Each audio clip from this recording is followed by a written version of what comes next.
Hey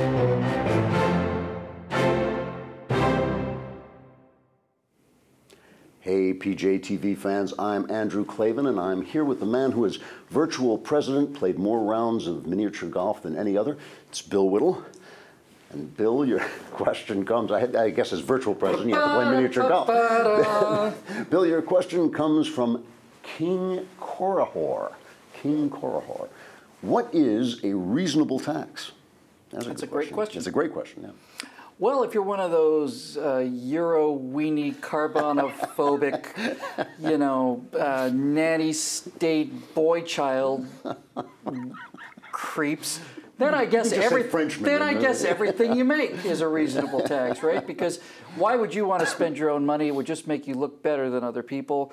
Much better to have the king take everything away from you. You back out of his presence. You come with your shriveled potatoes and your scrawny chicken, and you back out of the vision of the great commanding state, and wait for them to dispense the sustainable algae cakes. So for them, it's everything. But for us, it's actually very different here in America. I think the definition of a reasonable tax is the minimum amount of money it takes to fulfill the financial requirements of the limited government as outlined in the enumerated powers of the Constitution. In other words, go to your Constitution, find out what the federal government is authorized to do, find out what the minimum amount of money is required to do those things, and that is a reasonable tax on the American people. There you go. I think it's a great definition. And the only thing I would add to that is I don't actually think there's such a thing as a reasonable income tax. I don't think I agree with that. I think that a sales tax is a much better idea, or some kind of like usage tax of roads or something like that. Because I think why should the amount you make have anything to do with the amount you pay?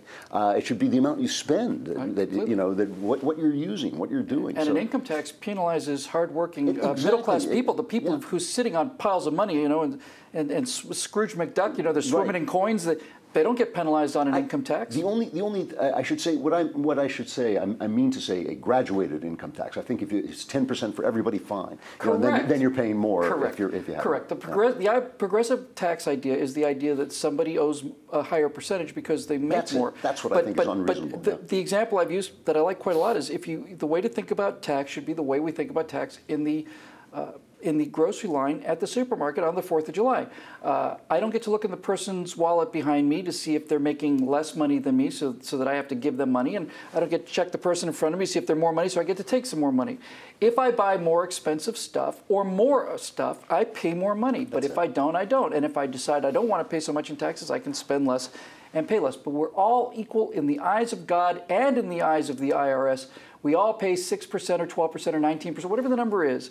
No good people, no bad people in that line in the supermarket. Nobody's like a good man. Nobody's a 1%er who's an evil, greedy fat cat, but if he made 10 cents less that year, all of a sudden he's part of the 99%. None of this nonsense that the left uses. And by the way, this whole thing of the income tax, right, the progressive income tax, is simply a fig leaf. The poor is a fig leaf for these people who are lazy and who could never make a dime on their own to take money from the people that produce things, keep a significant piece of it for themselves, and distribute it to the rest of the people. They're not making anything new. Anybody who divides up the pie doesn't understand the bakery business, right? We don't need to divide the pie. How many more pies do you want? That's right. Well, that's all we have time for, and I just want to make it clear that when Bill said we're all equal in the eyes of the IRS, he was speaking in a fantasy term.